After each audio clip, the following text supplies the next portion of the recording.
പ്രിയപ്പെട്ട കൂട്ടുകാരെ, ഇന്ന് നമ്മൾ നാഷണൽ എമർജൻസി അഥവാ അടിയന്തരാവസ്ഥയെ പറ്റിയാണ് പറയുന്നത്. 3 തരത്തിലുള്ള നാഷണൽ എമർജൻസി ഉണ്ട്. ഒന്ന് ആർട്ടിക്കിൾ 352, അതിനെ നമ്മൾ ദേശീയ അടിയന്തരാവസ്ഥ എന്ന് പറയും.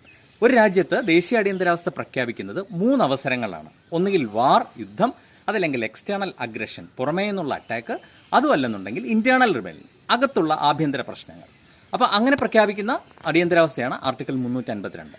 ഇനി രണ്ടാമത്തെ അടിയന്തരാവസ്ഥയുടെ പേര് സ്റ്റേറ്റ് എമർജൻസി അഥവാ സംസ്ഥാന അടിയന്തരാവസ്ഥ എന്നുള്ളതാണ്. അത് ആർട്ടിക്കിൾ 356 ആണ്.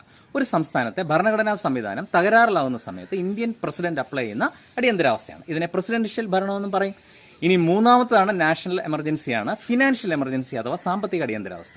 ഒരു രാജ്യത്തെ സാമ്പത്തിക സ്ഥിതി മോശമാവുന്ന സമയത്ത് അവിടെ സർക്കാർ ഏർപ്പെടുത്തുന്ന, ഇന്ത്യൻ പ്രസിഡന്റ് ഏർപ്പെടുത്തുന്ന അടിയന്തരാവസ്ഥയാണ് ഫിനാൻഷ്യൽ എമർജൻസി എന്ന് പറയുന്നത്. ഈ എമർജൻസികളെല്ലാം തന്നെ എടുത്തിരിക്കുന്നത് ഭരണഘടനയുടെ പാർട്ട് 18 നിന്നാണ്.